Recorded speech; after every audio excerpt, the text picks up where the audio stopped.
Now, no matter what I say, I know that this is still not going to make sense to a lot of people out there, but I'm going to try to make it make just a little bit more sense to you than it does right now.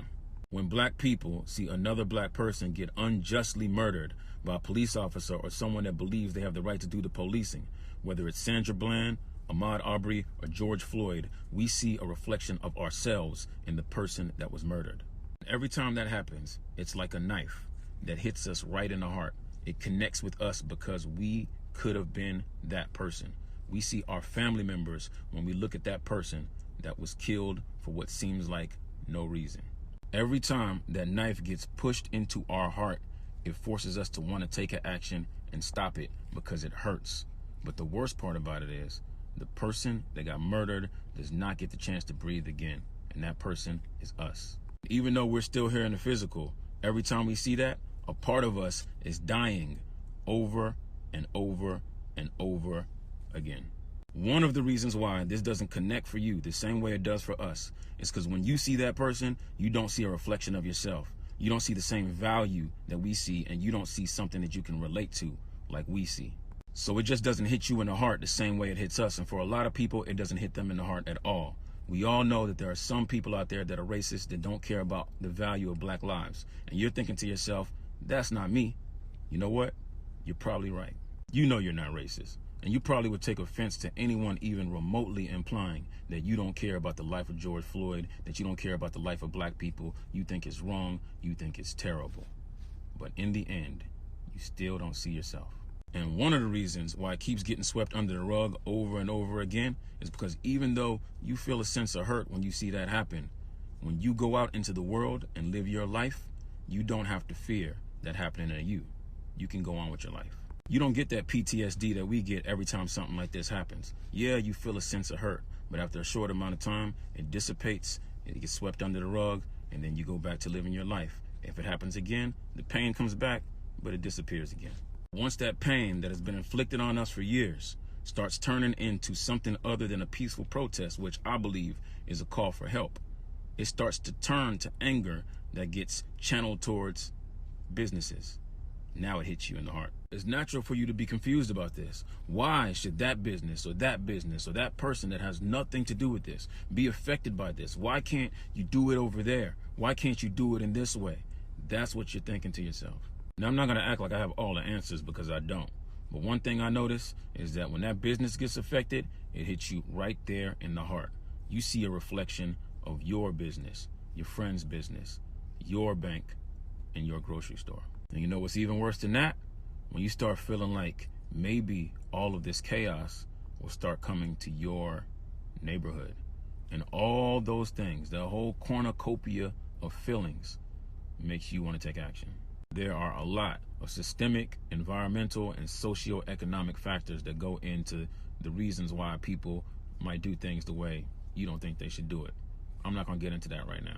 When you see images of all the symbols of hope, the things that you can relate to, the things that you find value in, when you see them being torn down right in front of your eyes, then that forces you to want to take an action. I understand that. That leads to things like business owners arming themselves and standing outside of their properties to protect it. That leads to high-end fashion stores boarding up all their windows and doing whatever they can to protect what they value. That leads to things like police officers shooting rubber bullets at people that are peacefully protesting just to make sure everybody clears the scene. And sometimes rubber bullets are really just bullets wrapped in rubber. That leads to the government taking the action of sending armed forces into different communities in order to protect their honor. That leads to a lot of people in America that are looking to see some kind of action. But one thing I know is that at that point, everybody has a knife right here. I'm sure that there are a lot of us out there that would agree with you that this is wrong. But we need you to understand what it feels when the knife gets stuck right there so that you will value a black man's life like you do your business, like you do your bank, like you do your mall, like you do your grocery store. I know that there are a lot of unintended targets, businesses, black-owned businesses that unfortunately end up being casualties of all this. I know there are people out there that are purposely inciting violence, that don't care about the value of black lives, that only want to see all of us go at each other. We understand that there's a lot of misinformation and a lot of people that don't mean well. But the hierarching concept here is that all of this is for the greater good. It's for humanity. It's for black people. It's for humans to be able to breathe.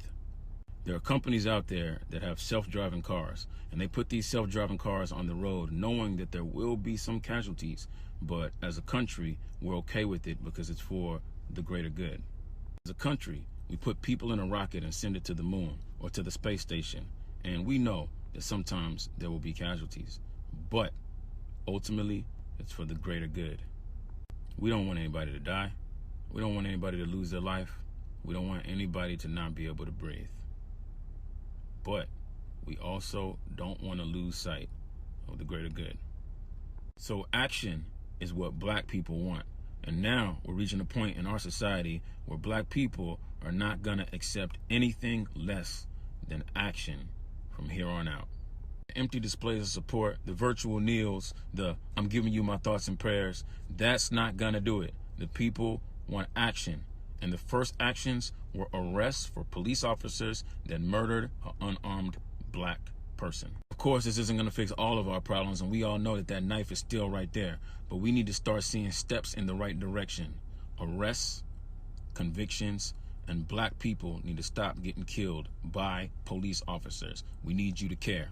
I'll be diving into this a lot more because I know that there are some people that are going to say, what about the shootings that happen in Chicago every day? What about all the other black people that kill other black people? What about this? What about that? Maybe he was doing this. You're part of the problem. We'll get at you later. Right now, we have a lot of problems to solve. So if you're in the business of misdirection, misinformation, trolling, any of that, we'll get to you later. Right now, we need action.